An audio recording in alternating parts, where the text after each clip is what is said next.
especially as in why they gave up on it. You're back. I'm down in medical. I disabled the quarantine. You did what now? It's beautiful in here. Oh, that sounds bad, Dr. Foss. What the hell are you doing? Oki? Is that your name? It might be, actually. I like it, despite the history. Listen, I don't know what you're thinking right now, but I wanted to say, I trust you. I don't know what you knew about the archaeology, about Baikal's history on this planet, even your own history. But I do know that you helped me, you protected me, you guided me. I owe you for that, no matter where you came from. You didn't choose to be created like any of us, but this place is your home. You're made from pieces of this ocean, from pieces of its past at least. I'm learning not to be afraid of the past. I'm not afraid of her either, of Mine, if that's her name now. I think she must have found something among those skeletons of the plume, something truly alien. It changed her, continues to change her, but perhaps that's what's needed. Change. I've found something I think you need to hear. I've been going through the archaeology data, and it wasn't the only facility on this planet. There were 2 other sites, 2 other Baikal facilities. We need to find them. Baikal was up to something on this planet, something bigger than just AI research. I don't want to look away. I want to see what Baikal did here with my own eyes. I've marked the site's coordinates on the dive map. We should be able to cut our way in. This is not just about Mine anymore. It's about Baikal. It's about what happened here. It's about your history and the weight it carries. I'm ready when you are. Let me take a wild guess that the 2 dive sites are... yeah, they're in the source of the bloom, and they're in that weird colony thing that's off to the east. So that's why we weren't allowed to explore them before. Oh dang, we missed a whole pile of... oh no, wait.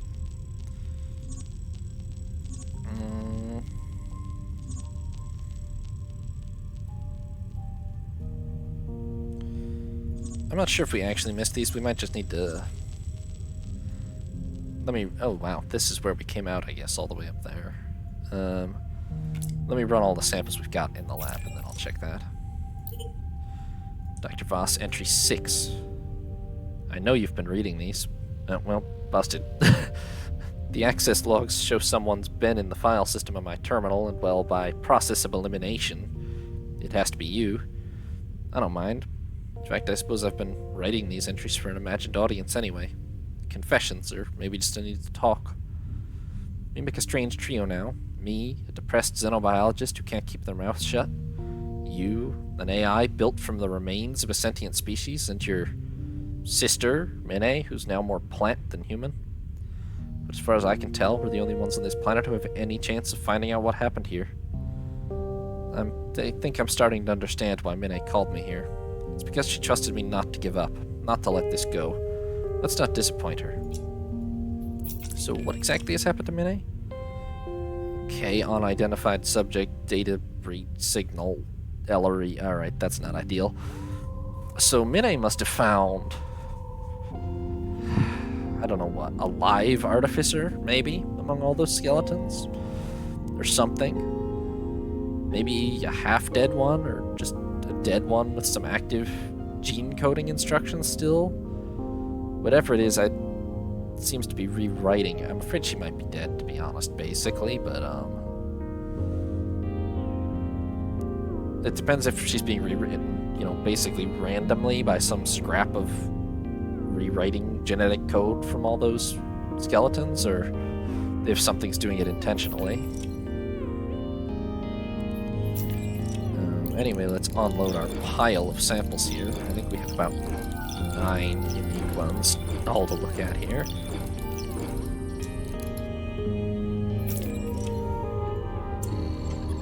We discovered several new animals and plants down there, yeah.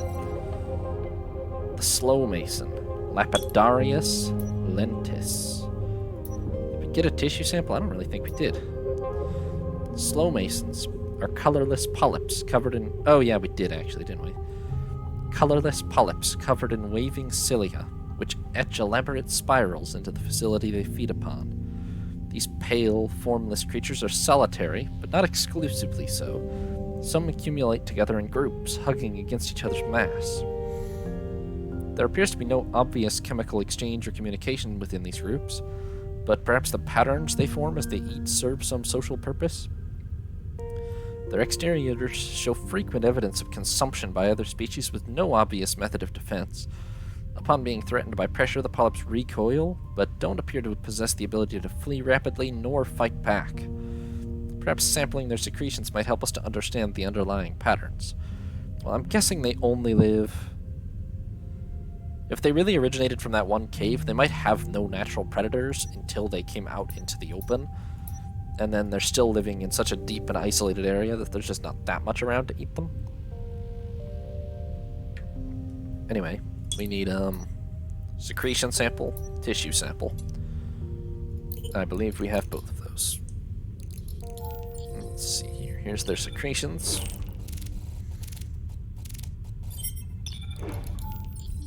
And I'm pretty sure this is the tissue. Yep, okay. Behavior. Analysis of the patterns secreted by the slow masons suggests something close to rudimentary communication. There are repeated motifs created by multiple members of the species, unlikely to have emerged simply from their natural movement and feeding patterns. Due to their slow pace, it would take an extensive amount of time to determine and prove a correlation between rhythmic alterations in the pattern and events faced by the polyps, whether they represent warnings, a form of social engagement, or markers of potential nutrient sources remains unclear. But how are these patterns perceived by the other masons? Without any obvious eyes, they cannot see them, but perhaps like Braille, these secretions are read by touch alone. Okay, so the patterns maybe mean something to each other. Theories. Analysis of the strange molted skin I found in the archaeology caves shows it is clearly formed from the flesh of slow masons. Within the tissue, the bodies of multiple polyps have knitted together over the span of decades, forming one larger communal layer. It may have provided protection, or perhaps it was the birthing sac for some larger, unknown form. Oh, is this just the, larval stage of some other creature? Maybe. Shed skin can represent evidence of renewal or transformation. Perhaps the polyps are not mature, but are a larval stage of the species, with each member uniting to form a larger being. As of yet, I've found no trace of this matured form of mason, but the cave networks of the ocean floor could hide many creatures that could easily evade discovery. Yeah, we didn't even come close to going into those caves deeply. So they're pretty much a pile of goo in themselves. They have a corrosive secretion, and they eat metal. And they make cool patterns. And maybe they're a larva. Back to the Arthropelta. I believe we finished these two already. Yeah. Then there's the abyssal sail shell, Crustavellum abyssi. These shelled creatures with their large translucent tails are surprisingly fast for animals of their kind. Occasionally spotted weaving between veils in the deep, they use this speed as a way of evading the slow-moving tangles. They're also dark in color and small, making them a difficult target for other creatures that might hunt them. They use modified back legs with wide oar-like shapes to both propel themselves and make rapid turns. But most distinctive of all their features is their large translucent tail, which stands like a crest behind them. From my observations, these tails seem to be a form of propulsion for the sail shells, but until I can inspect a fragment of one in more detail, this cannot be confirmed. Okay. They are pretty fast. We need a shell sample and an egg sample, and I think that we have both of those also, actually. That's not a shell, that's not a shell. That's a shell. Multiple updated. That's interesting. Okay. I think this is their eggs, probably. Alrighty. Behavior. After finding a segment from a sail shell's tail, it seems obvious that these creatures use their tails for propulsion. rather than flapping them like a flipper, the sail shells use their tails to catch currents and allow the flow of water to propel them through the deep ocean. Their tails and the rest of their shells are incredibly light, which means that even a mild flow is enough to grant them significant speed. This may also be why they follow the same paths. Their propulsion is best suited to using currents where they can find them rather than choosing their own route. But why travel back and forth through dangerous veil territory over and over? Perhaps a look at a full sail shell, even a larval one, could help us understand this. Egg. After analyzing a clutch of beaded sail shell eggs and inspecting their anatomy, I've started to understand their behavior. Larval sail shells are already forming modified limbs with thin, thread-like whisks on them. These limbs move so fast when the sail shell's swimming that they can't be seen, but in the dormant eggs they're clearly visible. These whisks would allow the sail shells to feed by catching small larval creatures as well as any other particles of nutrients found in the water. This must be what the sail shells are doing when they follow their carefully selected paths back and forth through the water. It's also likely that the veils attract, trap, and produce tiny particles that the sail shells feed on, hence their close proximity. The result for sail shells is a very risky feeding pattern. Okay, so they're scavenging the scraps of what the veils catch, basically, which is indeed very risky. But that's why they're so light and fast, I guess. Translucent sail plates. Shell markings, sweepers, swimming limbs. I mean, they do bear a significant relation to, interestingly, actually not to any of these. I think they're similar to the,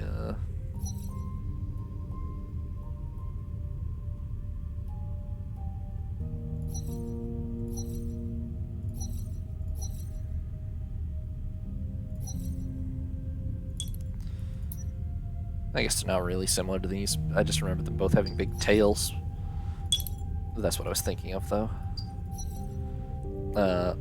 Branchimorph gill fans. The cold fire fan. Vanus febris. These tall, fan-shaped filter feeders can be found in the deep ocean of Gliese 667cc, where they glow with distinctive warm bioluminescence. The centerpieces of the deep ocean's oases of life, cold fire fans and their flame-like pulsing light attract many other creatures to live around them. How this benefits the fan isn't precisely clear, but there are many possibilities, including defense and sustenance. Although the fans themselves don't lack in defenses, as unlike the smaller and paler fans which can be found in the bloom, cold fire fans have a sheddable mucus sheath which stops them becoming overgrown with other plants and animals, creatures. Sampling and analyzing these sheaths might give some further insight into the role they play in the fan's eating habits. We need a sheath and we need tissue. I know we have a sheath. Do we have tissue of one of those? Maybe we're missing that. That's veil tissue.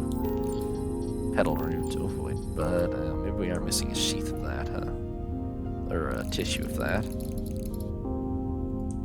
Yeah, we're probably gonna have to go back for that.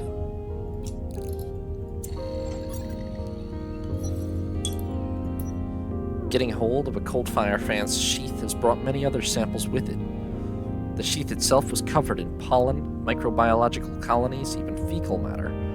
It seems that the sheath acts as a barrier for large particles, blocking them from reaching the fan's spines, while smaller particles pass through and are digested by the fan. The fan's light is then a beacon, specifically intended to bring creatures into its glow, benefiting the fan with the resulting increase in particles in the local area.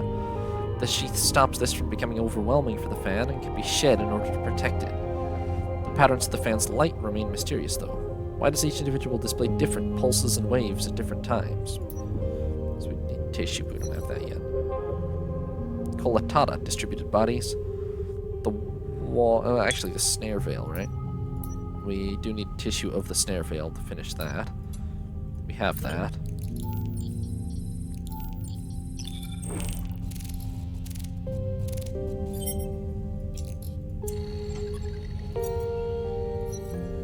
Interesting, it is an animal. Having sampled a dying veil, analysis of the tissue demonstrates what a unique creature a snare veil is. Its tissue is threaded through with powerful neural connections, lined with a digestive surface like the interior of an animal intestine, and coated with a layer of light-emitting cells. It's as if a single creature had been turned inside out and rolled out until it was a flat plane millimeters thick. A snare veil is a totally distributed form of life, with no centralized brain, stomach, or other organs at all. It's self-same in its entirety. Any other piece resembles another. What we saw as a dying veil might have been purposely separating itself. Each piece of a veil could grow another tangle. No wonder they dominate portions of the seafloor. It really is, I mean, it's just a, it's pretty veil-like, yeah. And yeah, it's electrocytes, neural web, digestive cells, in roughly that order. Not thick. That's about all there is to them. And then we found the water bulb. Water bulbs are pale, soft, egg-shaped creatures with transparent bulbous aquaticus. Pale, soft, egg-shaped creatures with transparent sections in their outer membrane. Water bulbs filter water through their interiors, which are hollow apart from a single gelatinous sphere which sits at their center. Their anatomy is so unique that it's difficult to understand exactly what these incredibly passive creatures are doing. They seem to have small, stump-like legs at their base for stability, but it's unclear if they can use them to move. Water bulbs seem to simply sit and filter water while bathing in the pale light at the edge of the fan oases. Perhaps we can understand more by analyzing the petal pollen and other particles they seem to absorb when filtering the oasis water. Food sample, tissue sample. We have the petal pollen. We're just going to update the other thing as well, which is fine. And then we have petal root. Oh yeah, we have ovoid bud. There we are.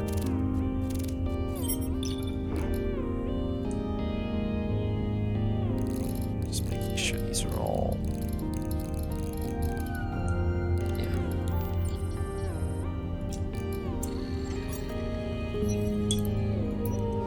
The analysis of petal pollen, which reveals them to be water bubbles with the skin of waste matter, fails to add much more to our understanding of the water bulb. It's clear that they gain nutrients and perhaps some of the oxygen housed in their interior from their consumption of the pollen, but unlike the glowing fans, they don't seem to be reliant on it. Instead, they display a surprising level of passivity while absorbing and filtering much of their local environment. They seem to be without predators or prey and are ignored by many other life forms. I've noticed that some specimens have buds, small growths, which suggest they're growing clones of themselves to reproduce. Perhaps by carefully sampling one of these buds, we might get a miniature picture of the water bulb's anatomy. Analyzing a water bulb bud has provided an important insight into their anatomy. The bulbs themselves are mostly hollow, with only a thin membrane filled with pores separating them and the water around. The interior side of this membrane is iridescent, lined with hexagonal crystals of guanine, producing an effect like the eye shine seen in terrestrial cats, sharks, and other creatures, but on a much larger scale. These crystals reflect the light onto the sphere at the center of the bulb, which is in fact a huge and impossibly complex compound eye. This eye can see a broad spectrum of light, including UV and IR, with at least 36 different photoreceptor types. What are these water bulbs observing, and why are they so passive? Or why when they are so passive? Just the thought of their total vision makes me nervous in their presence. Okay, are these like the security cameras of the artificers then, basically? I feel like you could only explain that function in light of the existence of the artificers messing with the ecosystem here. Because I can't see any other reason why there would be an almost totally static creature barely able to sustain itself that has a ridiculously giant eye that it doesn't use to move or anything.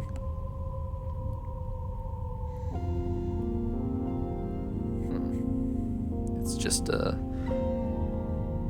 it's a sphere with an eye in it, yeah.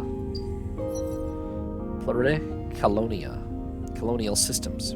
The deep orrery. Conventus bathysphaera. Orreries are complex masses of polyps, tentacles, and other structures that form a web-like structure that swims as one. Unlike a terrestrial jellyfish, orreries appear to be asymmetrical, with marked differences even between individuals. Many of their orbiting sections are thin, blade-like membranes, but structures that resemble strings of translucent pearls, thread-like tentacles, and bulbous polyps also make up a large part of their bodies. Each orrery has a central mass which is protected by a series of cloud-like soft membranes twisted around each other like a rose. Close encounters with orreries have shown them to be dangerous hunters, capable of tangling up and shocking their prey into submission. They also deploy shocks as a defensive measure when faced with larger creatures, like me. Perhaps further study of their prey may help. Having analyzed some tissue from the orrery's agile prey, I presume this was the tailfish. Tailfish, what do we call them? Sail shells, that's right.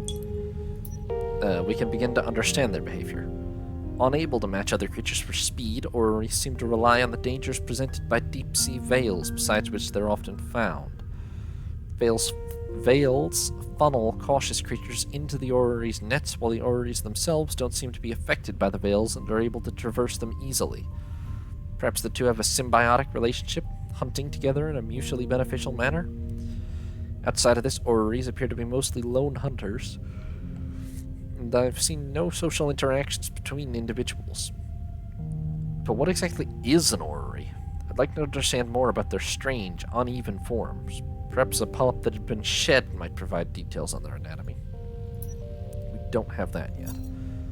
And then punctifolia, poor petals, the cold fire bathers, Sulcultor vibris.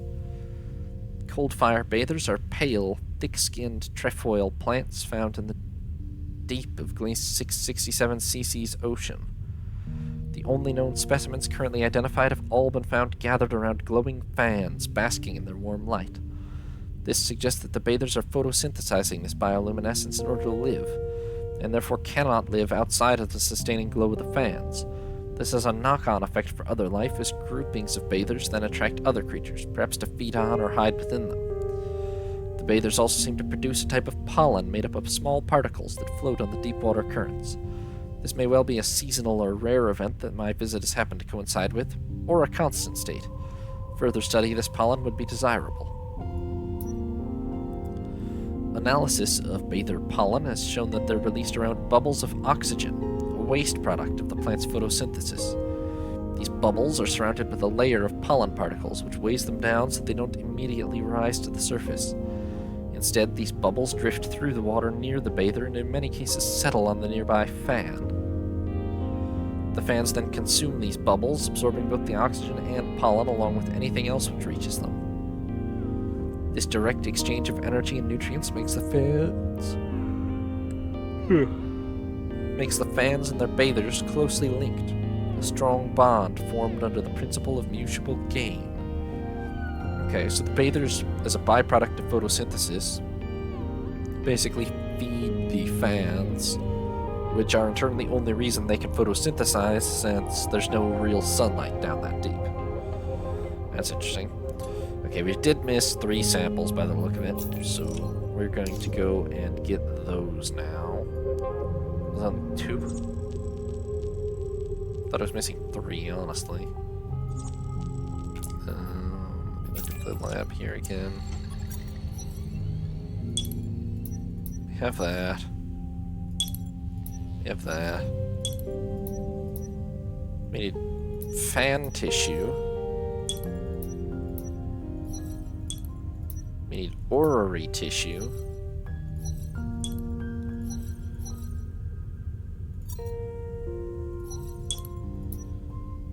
And we need a cold fire root sample. Are we sure we didn't? We did get a root sample. I just forgot about it. Okay. Alright. So we need 2 samples. The sample we acquired of a bather root network shows the presence of bulbs within the root network. These bulbs appear to be a way of the bathers storing the energy gained from their photosynthesis of the fan's bioluminescent light. Concealed in rocky cracks on the softer, silty substrate of the seafloor, they must allow bathers to outlive fans which die off or stop producing light. This suggests that despite appearances, it's not the fans which maintain the bathers, but the other way around. The bathers then, despite appearing like worshippers of the fans clustered around their bases, create the conditions for the fans to grow within, ensuring themselves a regular supply of light in exchange for oxygen. In a sense, the fans are their captives.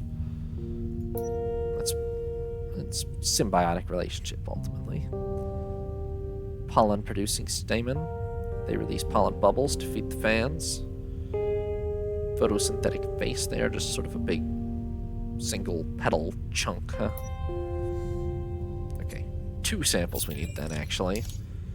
Which will be tissue of an orrery and of a fan. And they're both down. This is where the whole mess is. We explored this, I think, but then I didn't go south from it, and that's where we missed these 2.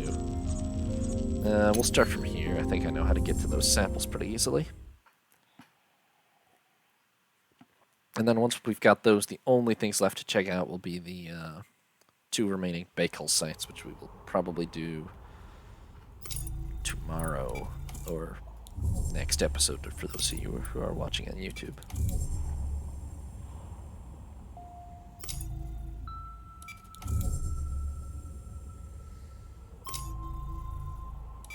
This whole thing, I was planning to have 1 episode, but it's definitely going to be at least 2, so we'll see. We'll see where I cut it.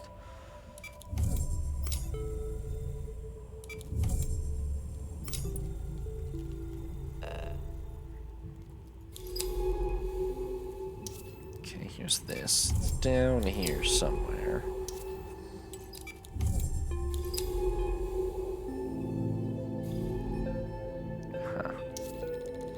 Aha! Oh, dang, right here, too. Something clouded and purple glints in the slit beyond the veil. It looks small enough to sample whole. Ow. Yeah, we're just gonna tank the damage, because I just need to grab these samples. We'll be good.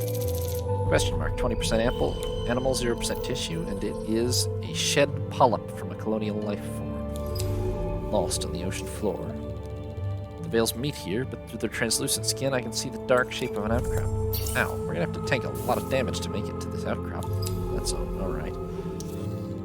Here the veils close in towards each other, sheets passing up against one another with gentle waves. Unlike the other outcrops, this dark rock is being invaded by the veils, subsumed by the tangles. And here we have... aha.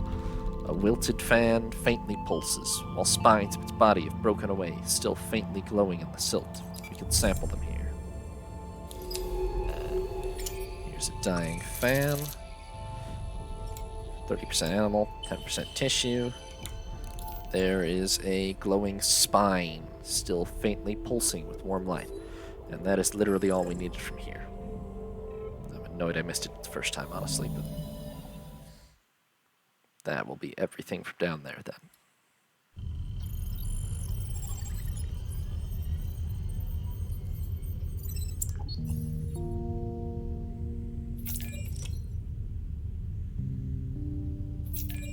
Unload real quick.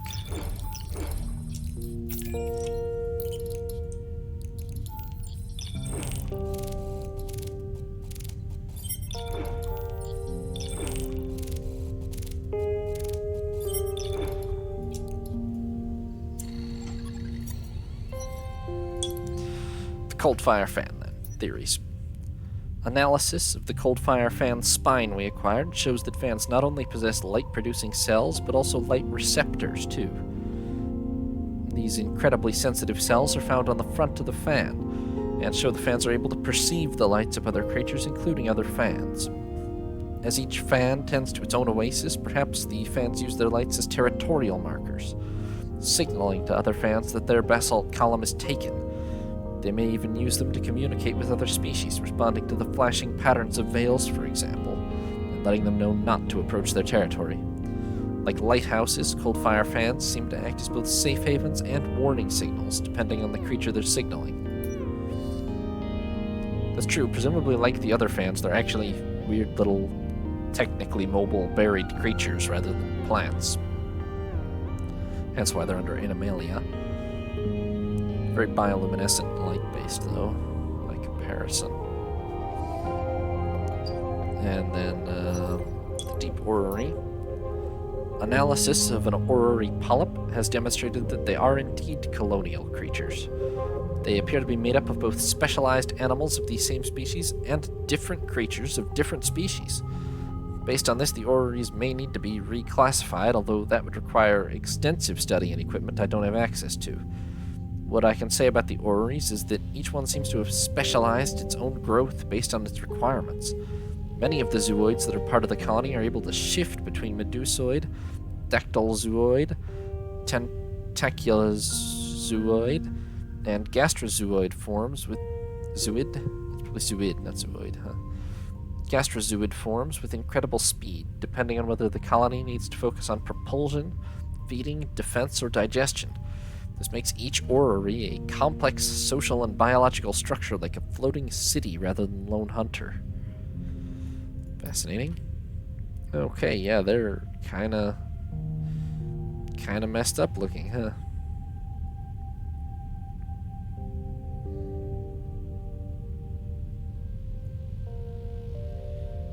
Apparently they're a colony of a bunch of random individual zooids and polyps and things, rather than a single creature.